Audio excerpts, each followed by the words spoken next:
Let's see if we can classify the quadrilaterals that we know. Now, I've got a few in circles here which are a bit complicated. Let's start with the simple ones. Trapezium stands all by itself. All it really has going for it is one set of parallel sides. And remember, you draw the arrows on them to show which sides are parallel. A kite is kind of interesting. It has two pairs of adjacent sides being equal. So adjacent means next to each other. So those top two sides are equal to each other and the bottom two sides are equal to each other. Nothing's parallel.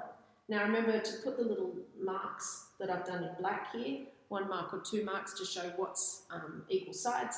The other thing that a kite has is it's got diagonals that meet at right angles. So all of these here are right angles. Now you'll have a short one and a long one. One of the diagonals bisects the angles that it passes through. So this one here will bisect this angle into 2 equal angles, and it will bisect this angle down the bottom into 2 equal angles as well, whereas a sideways diagonal won't do that. Okay, so these two stand alone. They've got their own very specific things going on. These 4 are all parallelograms. So what makes something a parallelogram? Well, having both pairs of opposite sides being parallel and equal. So I've put lots of symbols on here. I've got parallel lines, these two, and those two. Also, I've got the little notches to show that these two sides are equal length, and so are these.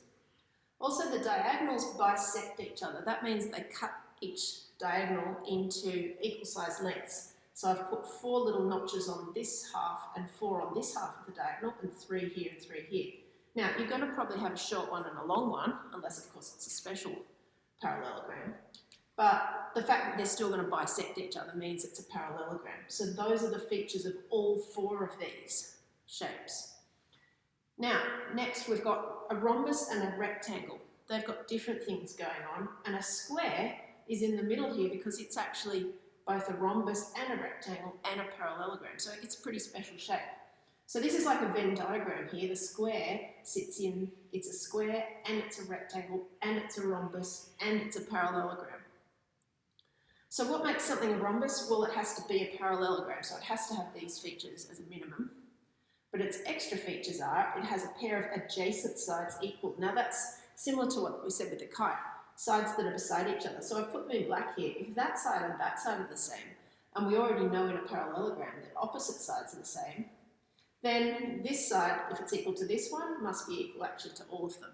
So an easy way of saying that is all sides are equal, but we're kind of classifying shapes here a little bit more. So we're saying it is a parallelogram in that its opposite sides are equal, but it also has adjacent sides that are equal. So it's sort of important to distinguish those two things as 2 separate facts in a way. Now the diagonals of a rhombus bisect each other just like these do, but they bisect at right angles. These ones don't, they come in together like this. So bisecting at right angles means, even though my drawing's not really correct, all of these 4 angles in here are right angles, just like these ones were. And that means we've actually got 4 congruent triangles in a rhombus too. And that helps you a lot if you know something about one of the triangles, you'll know the area of the others. Now the diagonals also bisect the angles that they pass through, a little bit like this long diagonal did. They make 2 equal angles here and here, here and here, and 2 equal angles there and there, there and there. Now these ones might not be the same as these ones.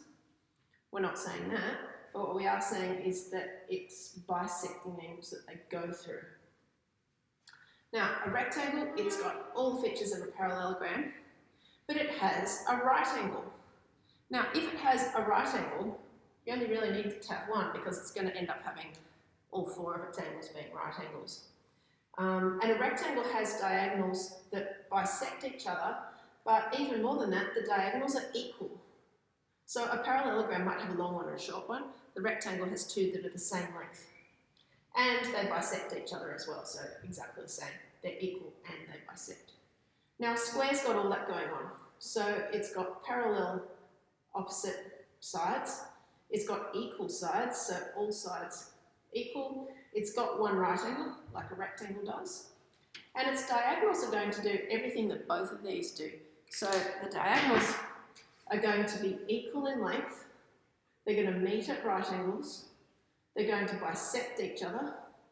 And because they're equal, all 4 of those bits will be the exact same length. They're also going to bisect the angles they pass through. So all of these angles here are going to be identical.